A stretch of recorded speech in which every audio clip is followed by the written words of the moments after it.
ಮೊನ್ನೆ ತಾನೇ 2026 ಮಾರುತಿ ಸುಜುಕಿ ಬ್ರೆಝಾ ಅದು ಫೇಸ್ ಲಿಫ್ಟ್ ಆಯ್ತು ಅಂಡ್ ಇದು ಆಲ್ಮೋಸ್ಟ್ ಎಕ್ಸ್ ಶೋರೂಮ್ 7,39,900 ಬರ್ತಾ ಇದೆ. ಇದ್ರ ಬಗ್ಗೆ ಹೇಳೋದಾದ್ರೆ ಇದೊಂದು ಫೇಸ್ ಲಿಫ್ಟ್ ಜನರೇಷನ್ ಚೇಂಜ್ ಅಂತ ಅಲ್ಲ. ಒಂದೊಂದಾಗಿ ನೋಡ್ತಾ ಹೋಗೋಣ ಇದರಲ್ಲಿ ಏನೇನು ಇನ್ಕ್ಲೂಡ್ ಮಾಡಿದ್ದಾರೆ ಅಥವಾ ಏನೇನು ಬಿಟ್ಟಿದ್ದಾರೆ ಇನ್ಕ್ಲೂಡ್ ಮಾಡಕ್ಕೆ, ಮತ್ತೆ ಗ್ಲೋಬಲ್ ಎನ್ ಕ್ಯಾಪ್ ಇಂದ ಇದು ಟೆಸ್ಟ್ ಆಗಿದೆ ಮತ್ತೆ ಎಷ್ಟು ಸ್ಕೋರ್ ಬಂದಿದೆ ಅಂತ ಇವತ್ತಿನ ವಿಡಿಯೋದಲ್ಲಿ ನೋಡೋಣ. ಹಲೋ, ನನ್ನ ಹೆಸರು Yashas and welcome back to the rave Kannadiga channel. So friend ಇಂದ ನೋಡೋದ್ರೆ ಹೊಸ ಗ್ರಿಲ್ಸ್ ಒಂದು ಬರ್ತಾ ಇದೆ ಅಂಡ್ ಇದೊಂದು ಸ್ವಲ್ಪ ಚೆನ್ನಾಗಿ ಕಾಣ್ತಾ ಇದೆ ಗ್ರಿಲ್ಸ್. ಹೆಡ್ಲೈಟ್ ಬಗ್ಗೆ ನೋಡೋದಾದ್ರೆ ಸೇಮ್ ಹೆಡ್ಲೈಟ್, ಯಾವುದೇ ತರ ಚೇಂಜಸ್ ಇಲ್ಲ ಹಳೆ ಬ್ರೆಝಾಗೂ ಈ ಬ್ರೆಝಾಗೂ. ಸೊ ಇದ್ರ ಜೊತೆಗೆ ಬಂಪರ್ಸ್ ಕೂಡ ರೀಡಿಸೈನ್ ಮಾಡಿದ್ದಾರೆ ಸ್ವಲ್ಪ ಅಂತ ಹೇಳಿದ್ರೆ ಸ್ವಲ್ಪ ಏನಾದ್ರು ಚೇಂಜಸ್ ಮಾಡಬೇಕಲ್ಲ ಫೇಸ್ ಲಿಫ್ಟ್ ಅಲ್ಲಿ, ಹಂಗಾಗಿ ಗ್ರಿಲ್ಸ್ ಮತ್ತೆ ಬಂಪರ್ಸ್ ನ ಚೇಂಜ್ ಮಾಡಿದ್ದಾರೆ. ಮತ್ತೆ 360 ಡಿಗ್ರಿ ಕ್ಯಾಮ್ರಾ ಮುಂಚೆನೂ ಬರ್ತಾ ಇತ್ತು, ಈಗಲೂ ಬರ್ತಾ ಇತ್ತು. ಆದ್ರೆ ಈಗ ಒಂದು ಎಕ್ಸ್ಟ್ರಾ ಆಡ್ ಮಾಡಿದ್ದಾರೆ ಅಂದ್ರೆ ಸೆನ್ಸರ್ಸ್. 4 ಪಾರ್ಕಿಂಗ್ ಸೆನ್ಸರ್ ನ ಆಡ್ ಮಾಡಿದ್ದಾರೆ ಫ್ರಂಟಿಗೆ. ನೀವೇನೋ ಈಗ ಇನ್ನು ಕಾರ್ ಕಲಿತಿದ್ದೀರಾ ಅಂತ ಹೇಳಿದ್ರೆ ಪಾರ್ಕ್ ಇನ್ ಪಾರ್ಕ್ ಔಟ್ ಮಾಡಕ್ಕೆ ಈಸಿ ಆಗ್ತಾ ಹೋಗುತ್ತೆ. ಸೊ ಫ್ರಂಟ್ ಅಲ್ಲಿ ಚೇಂಜಸ್ ಹೇಳೋದಾದ್ರೆ ಇದರಲ್ಲಿ ಗ್ರಿಲ್ ಒಂದು ಚೇಂಜಸ್ ಬರುತ್ತೆ, ಬಂಪರ್ ಒಂದು ಚೇಂಜಸ್ ಬರುತ್ತೆ ಅಂಡ್ ಸೆನ್ಸರ್ಸ್ ಒಂದು ಆಡ್ ಮಾಡಿದ್ದಾರೆ ಅಷ್ಟೇ.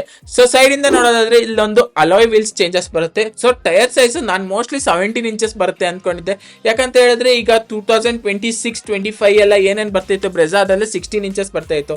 ಸೊ ನಾನು ಫೇಸ್ ಲಿಫ್ಟ್ ಅಲ್ಲಿ ಚೇಂಜಸ್ ಮಾಡ್ತಾರೆ ಅನ್ಕೊಂಡೆ, ಬಟ್ ಯಾವುದೇ ತರ ಚೇಂಜಸ್ ಮಾಡಿಲ್ಲ. ಮಾರುತಿ ಅವರು ನನಗೆ ಬೇಜಾರು ಮಾಡಿದ್ದಾರೆ ಅಂತ ಹೇಳಿದ್ರೆ 16 ಇಂಚಸ್ ವೀಲ್ಸ್ ಕೊಟ್ಟು, but it's okay. Design changes ಮಾಡಿದ್ದಾರೆ ಅಂಡ್ ಈ ಡಿಸೈನ್ ಅಷ್ಟೊಂದೇನು ತೀರಾ ಚೆನ್ನಾಗಿದೆ ಅಂತ ಹೇಳ್ಕೊಳಂಗಿಲ್ಲ, ಬಟ್ ಓಕೆ ಅಂತ ಹೇಳ್ಬೋದು.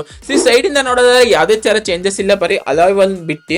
ಸೊ ಇದೊಂದು ಸಬ್ 4 ಮೀಟರ್ ಕಾರ್ ಆದ್ದರಿಂದ ಒಂದೊಂದು ವೇರಿಯಂಟ್ ಗಳಿಗೆ ನಿಮಗೆ GST 40% ಇಂದ 18% ಬರ್ತಾ ಇದೆ ಅಂಡ್ ಅದನ್ನ ಲಾಸ್ಟ್ ಹೇಳ್ತೀನಿ. ಸೊ ರಿಯರ್ ಅಲ್ಲಿ ನೋಡೋದಾದ್ರೆ ಬಂಪರ್ ನ ರೀಡಿಸೈನ್ ಮಾಡಿದ್ದಾರೆ ಅಂಡ್ ನೀವೇನ ಟರ್ಬೋ ಇಂಜಿನ್ ಆಪ್ಷನ್ ತಗೊಂಡ್ರೆ ಇದರಲ್ಲಿ ಟರ್ಬೋ ಇಂಜಿನ್ ಬರ್ತಾ ಇದೆ, ಬಟ್ ಅದನ್ನ ನಾನು ಮುಂದೆ ಇಂಜಿನ್ ಆಪ್ಷನ್ ಅಲ್ಲಿ ಬಂದ ಮಾತಾಡ್ತೀನಿ.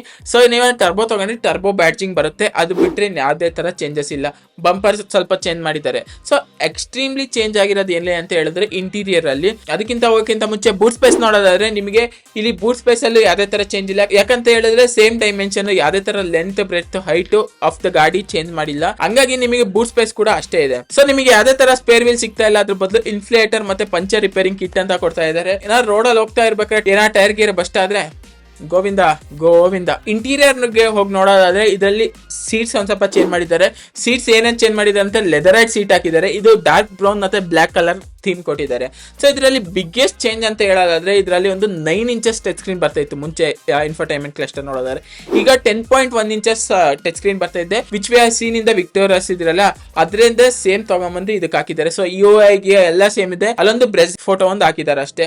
ಸೊ ಮತ್ತೆ ನಿಮಗೆ AC ಕ್ಲೈಮೇಟ್ ಕಂಟ್ರೋಲ್ ಇದೆಯಲ್ಲ ಅದು ವಿಕ್ಟೋರಿಯಸ್ ಇಂದ ಎತ್ಬಿಟ್ಟು ಇದಕ್ಕೆ ಹಾಕಿದ್ದಾರೆ. ಇಲ್ಲಿ single zone AC climate control ಸಿಗುತ್ತೆ.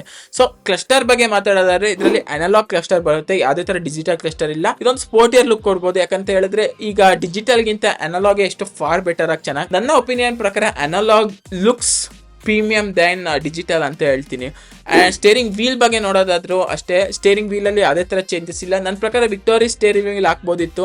ಸೊ ಈಗಲೇ ಎಲ್ಲ ಹಾಕ್ಬಿಟ್ರೆ ನೆಕ್ಸ್ಟ್ ಫೇಸ್ ಲಿಫ್ಟ್ ತಂದಾಗ ಅಥವಾ ಜನರೇಷನ್ ಚೇಂಜ್ ತಂದಾಗ ಬೇರೆ ಏನಾರ ಇರಬೇಕಲ್ಲ, ಅದನ್ನೆಲ್ಲ ಮೋಸ್ಟ್ಲಿ ನೆಕ್ಸ್ಟ್ ಇಟ್ಟಿದ್ದಾರೆ ಅಂತ ಅನ್ಕೊಂತೀನಿ. ಸೊ ಇದರಲ್ಲಿ AC ಡಕ್ಟ್ಸ್ ಇರ್ಬೋದು ಅವೆಲ್ಲ ಸೇಮ್ ಇದೆ. ಇನ್ನೊಂದು ಎಕ್ಸ್ಟ್ರಾ ಆಡ್ ಮಾಡಿದ್ದಾರೆ ಅಂತ ಹೇಳಿದ್ರೆ wireless charging with cooling pad ಅಂತ ಹೇಳ್ಬೋದು. ಸೊ ನೀವೇನಾರ ಮೊಬೈಲ್ ಚಾರ್ಜಿಂಗ್ ಇಟ್ಟಾಗ ವೈರ್ಲೆಸ್ ಅಲ್ಲಿ ಅವಾಗ ನಿಮಗೆ ಗೊತ್ತಿರುತ್ತೆ ಎಷ್ಟು ಹೀಟ್ ಆಗುತ್ತೆ ಅಂತ ಹೇಳ್ಬಿಟ್ಟು ಅದನ್ನ ರಿಡ್ಯೂಸ್ ಮಾಡಕ್ಕೆ ಕೂಲಿಂಗ್ ಪ್ಯಾಡ್ ನ ಯೂಸ್ ಮಾಡಿದ್ದಾರೆ. ಸೊ ಈ ಫೇಸ್ ಲಿಫ್ಟ್ ನ ಬಿಗ್ಗೆಸ್ಟ್ ಚೇಂಜ್ ಅಂತ ಹೇಳಿದ್ರೆ ಇಂಜಿನ್ ಮತ್ತೆ gear box. Thank god Maruti ಅವರು 6 ಸ್ಪೀಡ್ ಗೇರ್ ಬಾಕ್ಸ್ ನ ತಂದ್ರು. ನಾನು ಪರ್ಸನಲಿ ಮಾರುತಿ ಗಾಡಿ ಓಡಿಸ್ತೀನಿ ಅಂಡ್ 5th ಗೇರ್ ಅಲ್ಲಿ ನಾನು 100 ಇಂದ 120 ಕ್ರೂಸ್ ಮಾಡ್ಬೇಕಾದ್ರೆ ನನಗೆ 6th ಗೇರ್ ಬೇಕು ಅಂತ ಅನಿಸ್ತಾ ಇರುತ್ತೆ. ಅಂಡ್ ಫೈನಲಿ ಮಾರುತಿ ಅವರು ತಂದ್ರು ಇದನ್ನ. ಇದ್ರ ಜೊತೆಗೆ ವೆಂಟಿಲೇಟೆಡ್ ಸೀಟ್ ಸಿಗ್ತಾ ಇದೆ ನಿಮಗೆ. ಇದರಲ್ಲಿ 3 ಸ್ಟೆಪ್ ಇರುತ್ತೆ ವೆಂಟಿಲೇಟೆಡ್ ಸೀಟ್ ಅಲ್ಲೂ. ಸೊ ರಿಯರ್ ಅಲ್ಲಿ ನೋಡೋದಾದ್ರೆ ಯಾವುದೇ ತರ ಚೇಂಜಸ್ ಬರಲ್ಲ, ನಿಮಗೆ 2 ಹೆಡ್ ರೆಸ್ಟ್ ಬರುತ್ತೆ, ಟೈಪ್ C ಪೋರ್ಟ್ ಮತ್ತೆ ಟೈಪ್ A ಪೋರ್ಟ್ ಬರುತ್ತೆ. ಮತ್ತೆ ಸೊ ಇದು ಪ್ರಾಪರ್ ವಿಡಿಯೋ ಅಲ್ಲ, ಪ್ರಾಪರ್ ವಾಕರ್ ಅಂಡ್ ಈ ಚಾನಲ್ ಬರುತ್ತೆ, ದಯವಿಟ್ಟು ಸಬ್ಸ್ಕ್ರೈಬ್ ಮಾಡ್ಕೊಳ್ಳಿ. ಸೊ ಇದರ ಇಂಜಿನ್ ಆಪ್ಷನ್ ಬಗ್ಗೆ ಮಾತಾಡೋದಾದ್ರೆ ಇದರಲ್ಲಿ 2 ತರ ಇಂಜಿನ್ ಬರುತ್ತೆ. ಸೊ ಒಂದು ನೋಡೋದಾದ್ರೆ ನಿಮಗೆ 1 ಲೀಟರ್ ಟರ್ಬೋ ಪೆಟ್ರೋಲ್ ಇಂಜಿನ್ ಬರುತ್ತೆ. ಇದು ಆಲ್ಮೋಸ್ಟ್ 110 PS ಆಫ್ ಪವರ್ ಮತ್ತೆ 170 ನ್ಯೂಟನ್ ಮೀಟರ್ ಆಫ್ ಟಾರ್ಕ್ ನ ಪ್ರೊಡ್ಯೂಸ್ ಮಾಡುತ್ತೆ. ಇದು 6 ಸ್ಪೀಡ್ ಮ್ಯಾನ್ಯಲ್ ಗೇರ್ ಬಾಕ್ಸ್ ಬರುತ್ತೆ. ಸೊ 1 ಲೀಟರ್ ಟರ್ಬೋ ಇಂಜಿನ್ ಯಾವ್ದು ಗೊತ್ತಾ, ಫ್ರಾಂಕ್ಸ್ ಬರ್ತಿತ್ತಲ್ಲ ಆ ಇಂಜಿನ್, ಇದನ್ನ ಟ್ಯೂನಿಂಗ್ ಮಾಡಿಬಿಟ್ಟು ಬ್ರೆಝಾಗೆ ತಕ್ಕನಾಗಿ ಮಾಡಿದ್ದಾರೆ. ಅಂಡ್ ಇನ್ನೊಂದು ನಾರ್ಮಲ್ ಬರ್ತಾ ಇರೋದು 1.5 ಲೀಟರ್ ಪೆಟ್ರೋಲ್ ಇಂಜಿನ್. ಇದು 103 PS of power and 139 newton metre of torque ನ ಪ್ರೊಡ್ಯೂಸ್ ಮಾಡ್ತಾ ಇತ್ತು. ಇದರಲ್ಲೂ ಅಷ್ಟೇ CNG ಬರ್ತಾ ಇತ್ತು, ಅದು 88 PS ಆಫ್ ಪವರ್ ಮತ್ತೆ 121 ನ್ಯೂಟನ್ ಮೀಟರ್ ಆಫ್ ಟಾರ್ಕ್ ನ ಪ್ರೊಡ್ಯೂಸ್ ಮಾಡ್ತಾ ಇತ್ತು. ಸೊ ಬ್ರೆಜಾ ಮೇಲೆ ಒಂದಿಷ್ಟು ವೇರಿಯಂಟ್ಗೆ 18% GST ಬರುತ್ತೆ, ಇನ್ನೊಂದಷ್ಟು ವೇರಿಯಂಟ್ ಗಳಿಗೆ 40% GST ಬರುತ್ತೆ. ಸೊ ಈಗ GST ಚೆಕ್ ಪಾಯಿಂಟ್ಸ್ ಏನೇನು ಅಂತ ಹೇಳೋದಾದ್ರೆ, ಒಂದು ಗಾಡಿ 4 ಮೀಟರ್ ಗಿಂತ ಕಮ್ಮಿ ಇರಬೇಕು, ಅದರಲ್ಲಿ ಬ್ರೆಜಾ ಪಾಸ್ ಆಗುತ್ತೆ. ಸೊ ಇನ್ನೊಂದು ಬರೋದಾದ್ರೆ ಇಂಜಿನ್ ಕೆಪಾಸಿಟಿ, ಹಾಗಂತ ಹೇಳಿದ್ರೆ ಪೆಟ್ರೋಲ್ಗೆ 1.2 ಲೀಟರ್ ಗಿಂತ ಜಾಸ್ತಿ ಇದ್ರೆ ಅದಕ್ಕೆ 40% ಬರುತ್ತೆ, ಅಂಡ್ ಡೀಸೆಲ್ಗೆ 1.5 ಲೀಟರ್ ಇದ್ರೆ ಅದಕ್ಕೆ 40% ಬರುತ್ತೆ. ಅಂಡ್ ಇಲ್ಲಿ ಹೊಡ್ತಾ ಬೀಳುತ್ತೆ ನಮ್ಮ ಬ್ರೆಜಾಗೆ 1 ಲೀಟರ್ ಬೂಸ್ಟರ್ ಜೆಟ್ ಇಂಜಿನ್ ಇದೆಯಲ್ಲ, ಅದು ಆರಾಮಾಗಿ 80% ಸ್ಲ್ಯಾಬಲ್ ಬರುತ್ತೆ. ಬಟ್ ಈ 1.5 ಲೀಟರ್ ಇದೆಯಲ್ಲ, ಅದು ನಿಮಗೆ 40% ಸ್ಲ್ಯಾಬಲ್ ಬರುತ್ತೆ. ಅಂಡ್ ಗ್ರೌಂಡ್ ಕ್ಲಿಯರೆನ್ಸ್ ಅಷ್ಟೇ 170 mm ಗಿಂತ ಜಾಸ್ತಿ ಇದ್ರೆ ನಿಮಗೆ 40% ಬರುತ್ತೆ.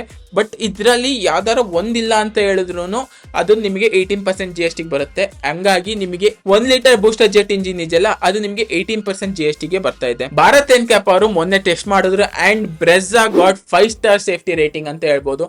S, Brezza 5 star safety rating ನ ಸಿಕ್ಕಿದೆ. ಯಾರು ಮಾರುತಿ ಬಿಲ್ಡ್ ಕ್ವಾಲಿಟಿ ಚೆನ್ನಾಗಿಲ್ಲ, ಇದನ್ನ ತಗೊಂಬೇಡಿ ಅಂತ ಇದ್ರಲ್ಲ, ಅವರಿಗೆಲ್ಲ ಚಟ್ ಅಂತ ಕೆಪಾಳ ಕೊಟ್ಟಿದೆ. ಇದರ ಪಾಸಿಟಿವ್ ಬಗ್ಗೆ ಮಾತಾಡೋದಾದ್ರೆ, ಇದು 64 ಕಲರ್ ಎಂಬಿಯಂಟ್ ಲೈಟಿಂಗ್ ಬರುತ್ತೆ, 4 ಸ್ಪೀಕರ್ 2 ಟ್ವಿಟರ್ಸ್ ಬರುತ್ತೆ, and 5 star global NCAP rating ಸಿಗುತ್ತೆ, CNG ಅಂಡರ್ ಬಾಡಿ ಸಿಗುತ್ತೆ. ಸೊ ಏನೇನ್ ನೆಗೆಟಿವ್ ಅಥವಾ ಏನೇನ್ ಸಿಗ್ತಾ ಇಲ್ಲ ಅಂತ ಹೇಳಿದ್ರೆ, ನಿಮಗೆ ಡಿಸ್ಕ್ ಬ್ರೇಕ್ ಬರ್ತಾ ಇಲ್ಲ, ಅಂಡ್ ನಿಮಗೆ ಎಡಾಸ್ ಕೂಡ ಬರ್ತಾ ಇಲ್ಲ, ಪಂಚರ್ ರಿಪೇರಿಂಗ್ ಕಿಟ್ ಕೊಡ್ತಾ ಇದ್ದಾರೆ, ನೋ ಸ್ಪೇರ್ ವೀಲ್.